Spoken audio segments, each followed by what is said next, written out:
¿Perdona de algo esto? ¿Ah? Lo has conseguido. Ayer me vino el cura a medianoche con un bastón acojonado que unos desalmados habían intentado robarle, que tiene una lumbalgia y que sigamos con las excavaciones, que él se va a pedir una baja. So it worked. Not as you wanted, but it worked.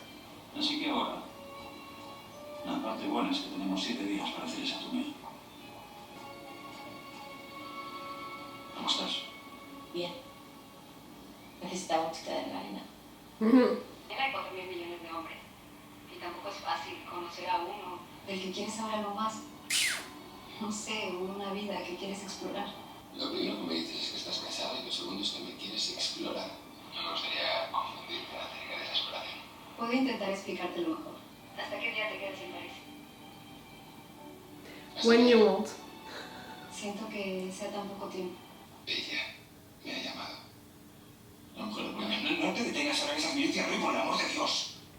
There are not minor details, you know, when she's gonna discover the truth, all of that. No te he puesto lo que sea que menos de 3 horas va a estar llamándome, que digo 3 horas, como mucho una hora y media.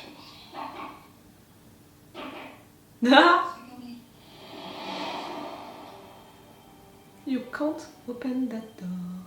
Acabas de decirme que estás casada. Y si cruzas esta puerta no te voy a dejar salir hasta después de Navidades.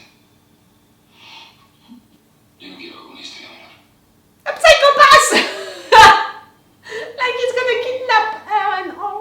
Eso no... Yo intento vivir todo lo que sea posible. Mucha gente, no sé, se quedaría en su cama dando vueltas. Y yo salgo a comerme unos mordiscos. Y es que, ¿cómo puedes quedarte viendo al techo? That may be the real thing that you have in common. Igual entiendo que me rechaces. Y me gusta porque eso habla bien de ti, de tu honestidad.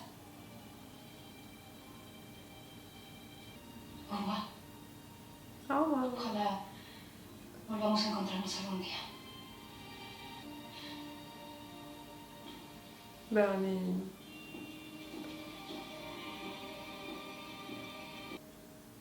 ¿Ha hecho usted el Lobo? How's the plan? ¿Quieres que aclare esa señora? Tenemos esto lleno de cámaras y telescopios vigilando su propia casa, por eso la he rechazado. La he rechazado.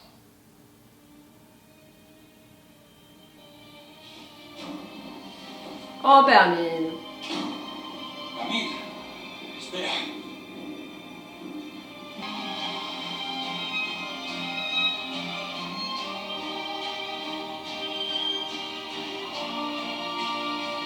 You're sweet! It's a sexy move. I'm not sure of the relationship.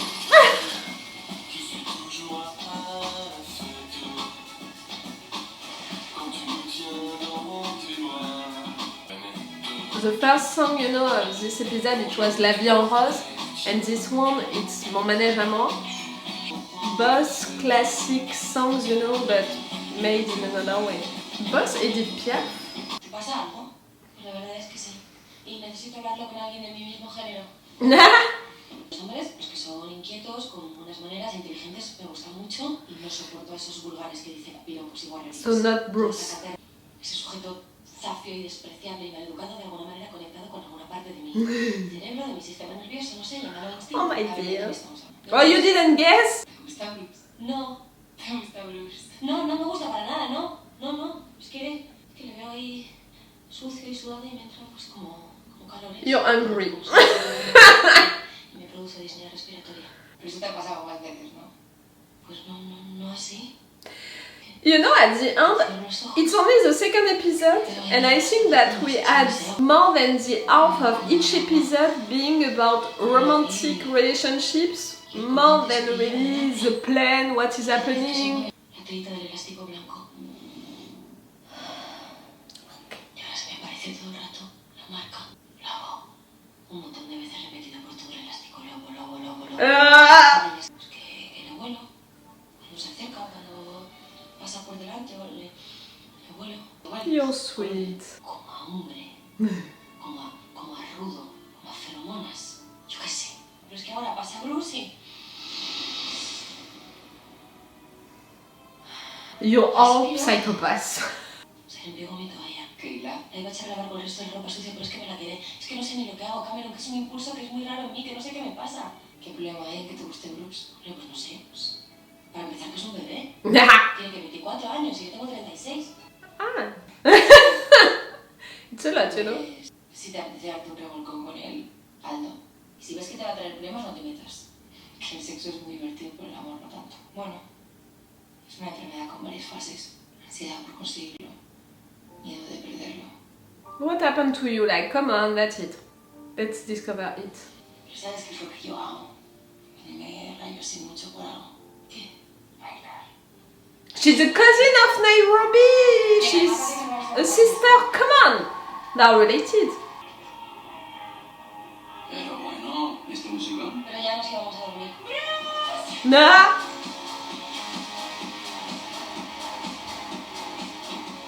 Houston, tenemos un problema. Aha! Yo me Last encargo. one. No, venga, déjate.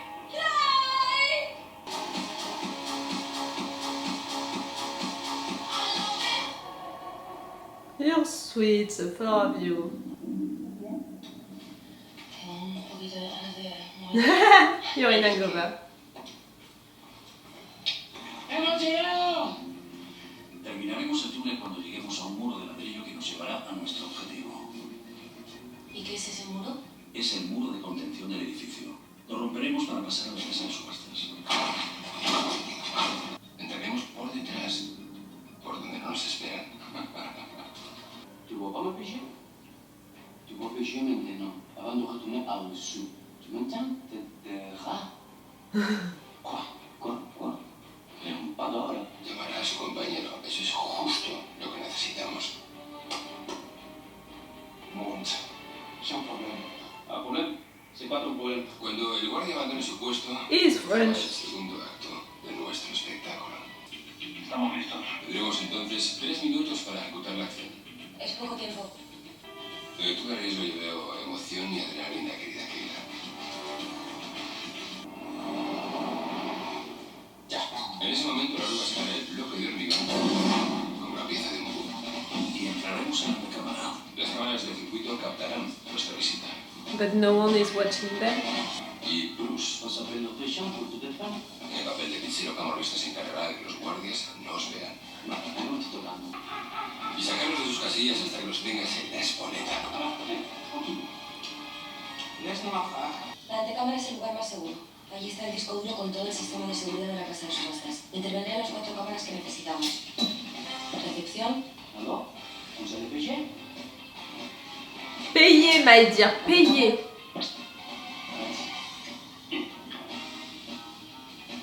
Queda un minuto y medio. Ponte la cámara Ah, pêchez-moi! y cámara corazón. Oh, Bruce.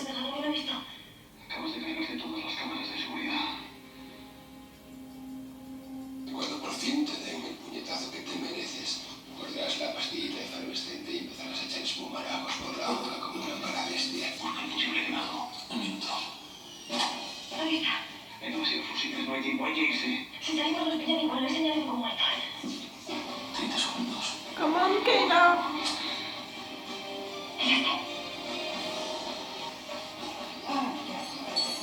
15 segundos. Vamos, joder. 5 segundos. Tenéis que salir ya.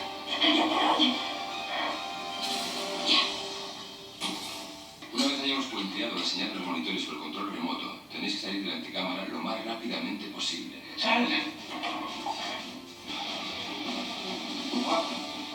But see how it's filmed, how it's cut and all of that, it's making me think more of Ocean's 11 than really la Casa de Papel. And for the mood of the show, it's more a romantic comedy show. Si todo ha salido bien, Keila tendrá en su poder el control del circuito de televisión. Does she? That final scene, you know, was cool. Like, we had a lot of tension, we had really the plan, and we were into it, we were with them, we wanted them to succeed, and it was about something, you know, wonderful to make, something really with a lot of adrenaline, and it was rough, and at the same time we had Bruce, you know, making that act and that was fun. But you know, all of what they did right there, and not only how they played it, you know, I mean the casting, but also how it was written, how it was cut, you know, the different scenes together, and how it was filmed, to have that thing, you know, on the hour, all of that, it made me think really more of Ocean's 11 than of La Casa de Papel. And clearly the mood of these two first episodes that we had right there, it's not the mood of La Casa de Papel. Like, it's using the same DNA with the characters, with what they're doing with the characters, with making a plan like that and all. But for what they're doing with them and with that DNA, it's not the same at all, and it's a total different mood. Like, really the mood of La Casa de Papel, it's really more intense, it's more a thriller, and it's more dramatic in fact. When right there it's a comedy, like we have so many funny moments, funny lines, funny scenes. And for that it's really more a comedy, and a romantic comedy, because again, 2 episodes, I mean, first episode we had already 3 love relationships with only 8 characters presented. So I'm not against it, but I'm surprised. I did not know that this spin-off would be like that, would be about that. And if I'm really thinking about it, I have the impression that it's really 70% of each episode it's about a romantic comedy show, and 30% of each episode it's about a plan, you know, thieves who are making a plan to steal something.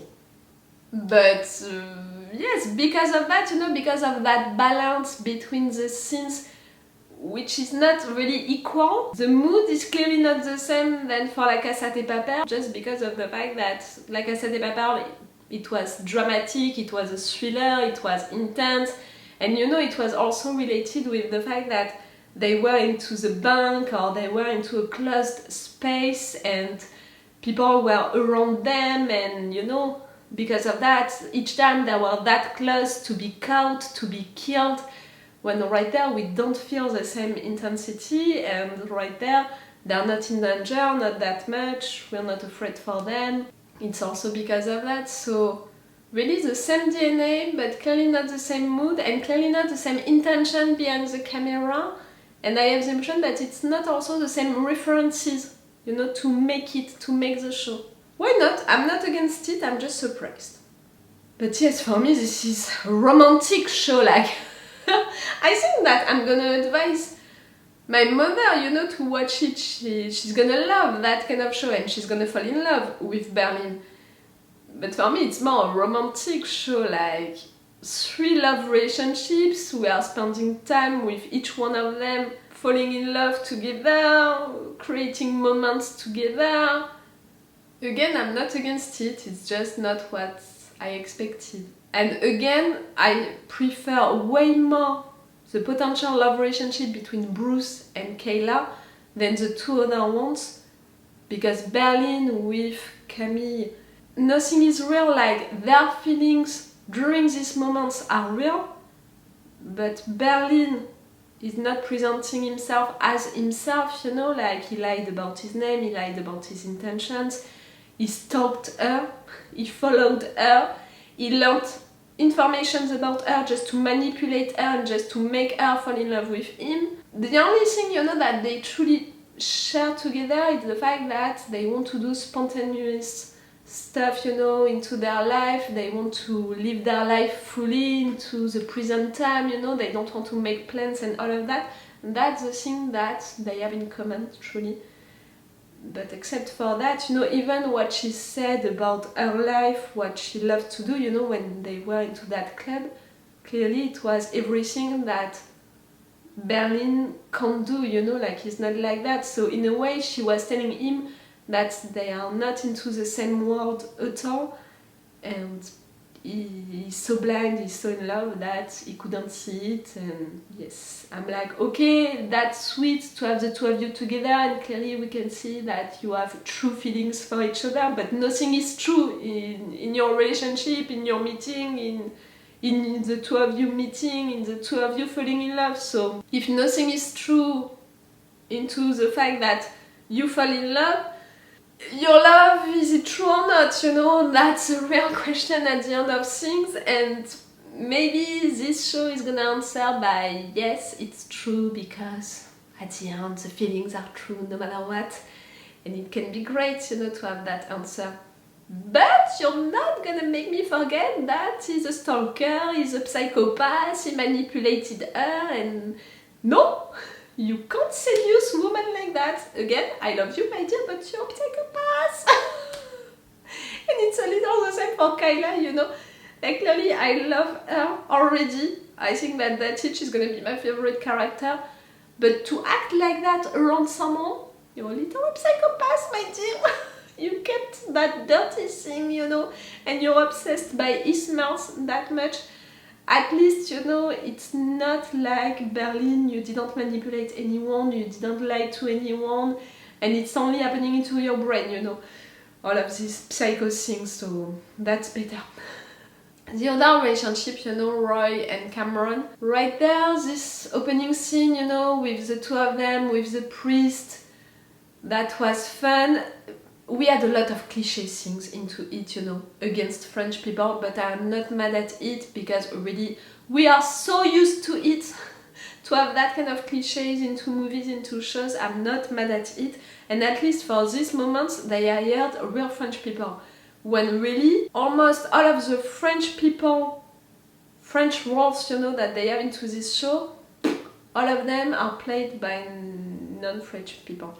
So I'm not gonna be mad for that, you know, for these cliches, and they were fun, and well, why not? Their chemistry was working better during this moment, but after that, not that much. So yes, for now, I'm not really buying their relationship. The writers are insisting a lot on the fact that Cameron, she has a dark past with maybe someone that she loves, and Damien and Berlin, the both of them know about it and are trying to protect her in a way. So I'm wondering about it, you know, about the connection that they have with the girl. And really, for me, she looks a lot like Nairobi. And the fact that she wanted to dance with Keila like that, I was like, that's a Nairobi move. Like, are you cousins? Are you sisters? Like, something is going on right there. Or maybe it's me who is too obsessed with Nairobi. Maybe. But I have that impression. But yes, that thing, you know, about her having a dark past, we need to discover it, I think, before the middle of the season or something like that, because at some point, you know, it's gonna get annoying for the writers to repeat it in each episode and for us to not have the answer about it. And at some point, I'm not gonna be curious about it at all, I'm just gonna be like, again? Do you understand what I mean? But yes, it was a funny episode, it was a cool episode like the first one. The plan, you know, they discussed about it more, we discovered, you know, the place that they want to attack, truly, how they want to do it, all of that, so we're going further with that. But you know, I'm still thinking that maybe they can do something like there is a plan inside of the plan, or there is an enemy making a plan during the same time, and maybe the writers, they put clues that we didn't see. Like, I still think that something else is going on, you know, right now, someone else, I don't know. It's too easy for now, you know, for our guys. Like, for now, the only enemies that they have, you know, the only things to block them that they have, it's themselves. It can't be that easy. We need something else. At some point, you know, I was wondering, maybe Camille, she's playing against you and you don't know it, and in fact she's manipulating Berlin and we don't know it. Like, at some point I was like, maybe, but no, I don't think so, you know, she's the wife of that guy. I don't think so. But at the same time, the fact that we began this show with Berlin, you know, finishing his story with his third wife, I'm wondering about it also, like, did she know about your plan and maybe she's trying to have it before you? Do you understand what I mean? For me, it's too easy for our guys, so I'm really searching for something else happening, for an enemy, for something like that, so I'm making a lot of theories around that idea. But it's cool. It's a cool show to watch. I appreciate it. Again, it was not what I expected, but I appreciate it. Tell me, what do you think about it? If it was the mood that you were expected or not? If you like the fact that it's more maybe a comedy show than what La Casa de Papel was? Tell me. Okay, it's all for you and for me for today, so it's all for me for now. So bye for now. Bye. Wait a minute, Doc. Are you telling me that you built a time machine? Right.